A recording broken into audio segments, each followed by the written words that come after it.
반갑습니다. 우리 친구들 지금 잘 따라오고 있는지 모르겠지만은 오늘은 사사기 3장의 말씀을 통하여서 하나님께 주시는 지혜와 지식으로 말씀이 깨달아진 그 말씀을 가지고 삶을 살기를 간절히 소망합니다. 우리 지금 하고 있는 주제가 뭐예요? 패턴, 쇼페트 12 해서 누구를 보고 있는 거죠? 사사들을 보고 있습니다. 온니엘, 에호, 삼갈, 드보라, 기드온, 돌라, 야일, 입산, 엘론, 압돈, 삼손 요렇게 보고 그 지파에 나온 이제 사사들이며 땅 분배를 이제 해줌으로 인해서 이 땅을 정복해야 되지만은 정복하지 못하고 있다. 왜? 하나님께서 하신 그 일들을 우리는 기억하지 못하고 살기 때문이라는 거죠. 그래서 사사기에 패턴이 있는데 그걸 지난 2장에 우리 함께 그 모범적인 상황들의 말씀을 한번 보았죠. 첫 번째 죄, 두 번째 압제를 당함, 세 번째 강구, 네 번째 구원, 다섯 번째 망각의 상황입니다. 그리고 이집트에서 출애굽한 이스라엘 백성들이 가나안의 종교의 매력을 느낀 이유가 뭐라고요? 물질적인 매력과 합리적인 신천, 매춘, 그 다음에 가나안인들의 간증, 전례적인 신앙의 소유자들. 그래서 우리가 함께 간증을 있는 삶이 되었으면 좋겠습니다. 그리고 이스라엘 그 약속의 땅을 완전히 정복하지 못한 이유가 총 5가지인데요. 첫 번째는 가나안 족속들은 이스라엘보다 우선 무기를 가졌고 또한 성읍들은 요새화되어 있었다. 1장 19절이고 2장의 두 번째는 이스라엘은 가나안 족속들의 언약, 동맹을 맺음으로 여호와의 명령을 따르지 않았다. 세 번째는 이스라엘은 죄를 지었기 때문에 여호와께서 벌을 받아야 했다. 네 번째가 이스라엘이 여호와의 명령에 순종하는지 그렇지 않은지 여호와는 그들을 시험하고자 했다. 그리고 그게 오늘 3장의 4절에 나오고 이제 3장에 대한 말씀은 여호수아 이후의 세대로서 그 당시 이스라엘 백성은 전쟁하는 방법을 배워야 했다는 것이 그 땅을 정복하지 못한 그 이유 중에 하나라는 것입니다. 우리 3장 말씀 읽어가면서 또 계속해서 말씀을 또 나눠보도록 하겠습니다. 여호와께서 가나안의 모든 전쟁들을 알지 못한 이스라엘을 시험하려 하시며, 자, 전쟁을 알지 못한 이스라엘, 즉 첫 세대는 불평분만해서 끝났고, 다만 여호수아와 갈렙이 이제 2세대를 이끌고 이 가나안 땅에 들어왔고, 그 2세대의 아버지들이 어제 이제 다 죽게 되는 이제 천국으로 간 상황들이죠. 그래서 이 3세대들이 또한 4세들이 이성의 상에 속하지 못한 이 이성에 속한 그러한 아이들로 남아가지고 지금을 하나님께서는 이제 시험하고 있는 상황입니다.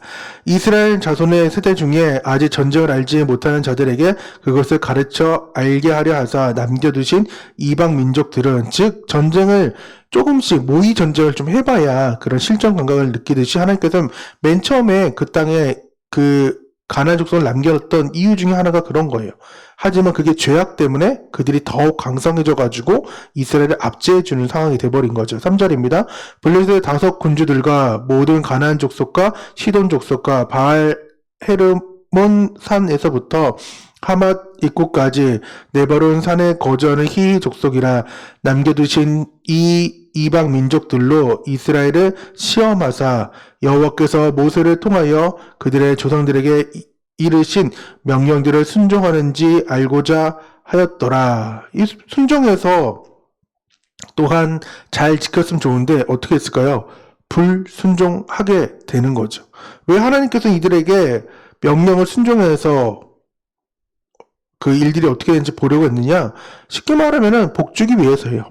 오늘도 한목나란다. 이 사사기를 하면서 나눔하고 말씀 읽자는 것에 대해서 순종하고 나아가는 우리 친구들에게 하나님께서는 복을 주기 위해서 이렇게 지금 하고 있는 상황이죠. 하지만 5절 그러므로 이스라엘 족속은 가나안 족속과 헷 족속과 아모리 족속과 브리스 족속과 히위 족속과 여부스 족속 가운데 거주하면서 그들의 딸들을 맞아 아내로 삼으며 자기 딸들을 그들의 아들에게 주고 또 그들을 신을 섬겼더라.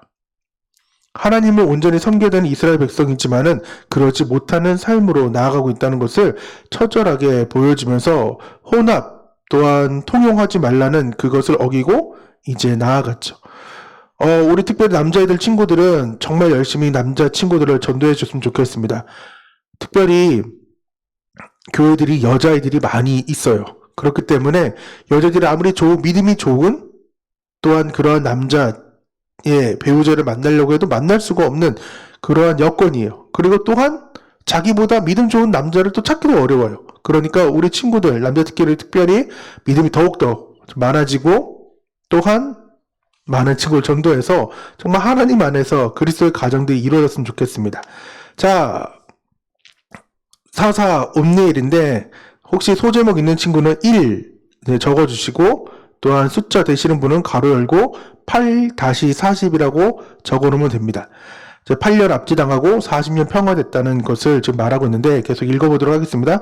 사사 옴니엘 같은 경우는 정말 모범적인 패턴이 이제 딱 나오고 나머지 패턴들이 조금씩 일그러지는 상황이에요. 이스라엘 자손이 7절에 1 적어놓고요. 이스라엘 자손이 여호와의 목전에 악을 행하여 자기들의 하나님 여호와를 잊어버리고 바알들과 아세라들을 섬긴지라. 자, 신을 섬겼던 이름이 나오죠. 바알과 아세라 신을 섬겼어요. 그렇게 되니까 8절에 여호와께서 이스라엘에게 진노하사 그들을 메소보다미아 왕 구산 리사다임의 손에 팔았으므로 이스라엘 자손이 구산 리사다임을 8년 동안 섬겼더니 압제가 이제 8년이죠.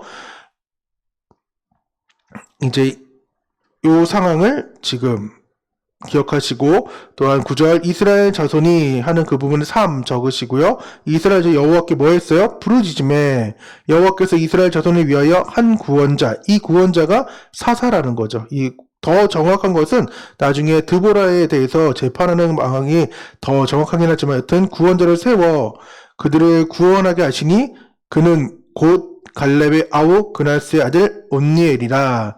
그래서 그 온니엘에게 어떻게 이 8년 동안 압제당한 구산 리사다임을 이길 수 있었느냐. 10절 여호와의 영이 그에게 임하셨으므로 그가 이스라엘 사사가 되어 나가서 싸울 때에 여호와께서 메소보다미아 왕 구산 리사다임에 그의 손에 넘겨주심에 온니엘의 손이 구산 리사다임을 이기니라.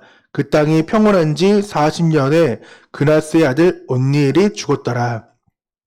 이제 리사다임의 뜻은 2배로 악하다는 거예요. 그래서 계속해서 하나, 둘, 셋, 네 번이나 구산 리사다임을 언급을 하고 있는 거죠. 그러한 압제를 처음으로 당해봤던 상황들이니까 이렇습니다. 그래서 패턴 잘 적었죠? 첫 번째 패턴, 두 번째 패턴, 세 번째 패턴, 네 번째 패턴, 다섯 번째 패턴이 지금 사사 온니엘의 모범적인 패턴으로 나오고 있으니 안 좋은 패턴이긴 하죠. 근데 어쨌든간 이 모범적인 패턴을 좀 아시고요. 그래서 2장에도 나왔고 우리가 계속 개론에 잠깐 다루는 것이 그렇습니다. 자, 두 번째 사사가 나옵니다. 사사 에웃입니다. 이 에웃은 결정적으로 장애가 있었던 것입니다. 어디에? 오른손에 장애가 있어서 왼손을 사용하는 사람이었습니다. 12절 이제 5 적습니다. 이스라엘 자손이 또 5를 적으시고요. 다시 여호와의 목전 1 적으시고요. 자, 또 5, 그 다음에 여호와의 목전에 1, 악을 행하니라. 악 어떤 거예요? 이젠 말하지 않아도 알죠? 바알과 아세라를 섬기는 그 악을 행하니라. 이스라엘 자손이 여호와의 목전에 악을 행함으로 여호와께서 이제 무슨 왕? 모압 왕 에글론을 강성하게 하사 이길 수 있었고 계속 다스릴 수 있었지만은 하나님께서 이들의 목전에 악을 보시고 이들을 강성케 한 거죠. 모압 왕을. 그래서 사사 에웃에서는 18-80 보시면 됩니다. 그래서 8년 40이 아니라 18, 80으로 이제 나아갑니다. 13절 에글론이 암몬과 아말렉 자손을 모아 가지고 이스라엘 쳐서 종려나무 성읍 즉 여리고 성을 점령한지라. 즉 이 모압왕 에글론 같은 경우는 자기 혼자 이스라엘을 이렇게 굴복시킬 수 없으니까 두 연합체제를 더 불러서 연합이 지배하는 상황인 거예요. 암몬과 아말렉이. 그래서 여리고를 점령을 했지만은 다시금 빼앗기는 상황에 점령을 당하죠. 14절 이에 이스라엘 자손이 모압 왕 에글론을 18해 동안 섬기니라.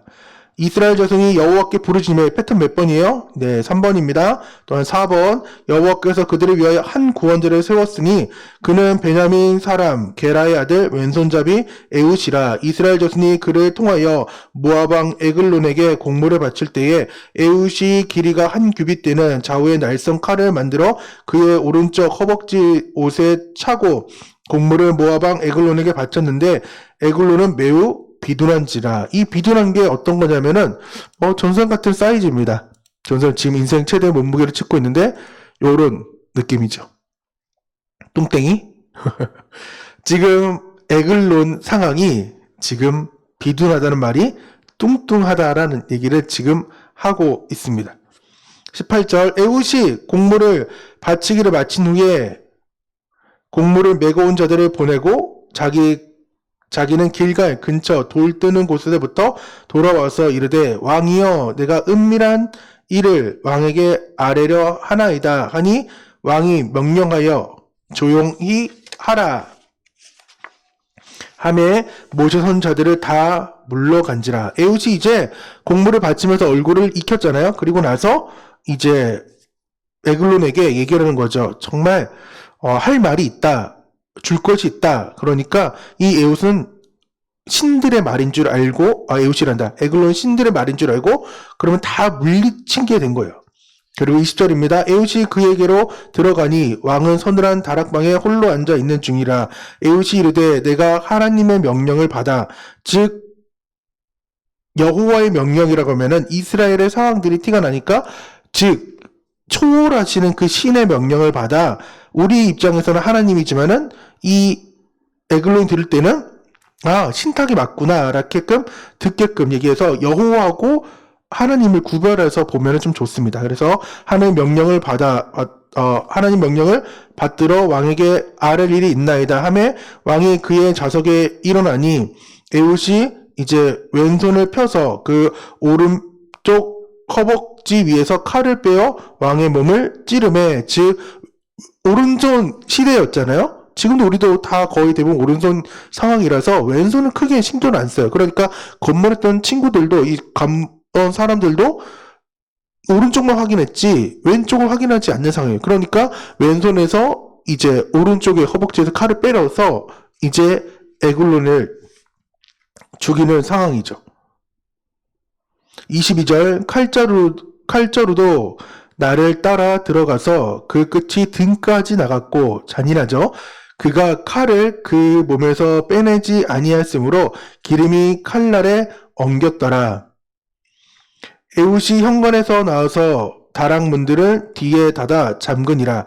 에웃이 나간 후에 왕들이 신하들이 들어와서 다락문들이 잠겼음을 보고 왕이 분명히 서늘한 방에서 그의 발을 가리우신다. 즉 볼일을 보고 있다 라고 생각했던 그 이유는 이제 배를 찔렀잖아요. 그러면서 창자가 이제 찔리고 그러면서 이제 안 좋은 그런 오물들의 냄새가 나니까 이제 신하들이 왕께서 지금 용변을 보고 계시구나라고 착각하게 될 수밖에 없는 상황이고 에웃의 이제 군대를 모을 수 있는 시간을 하나님께서 벌어주신 상황이 되어버립니다.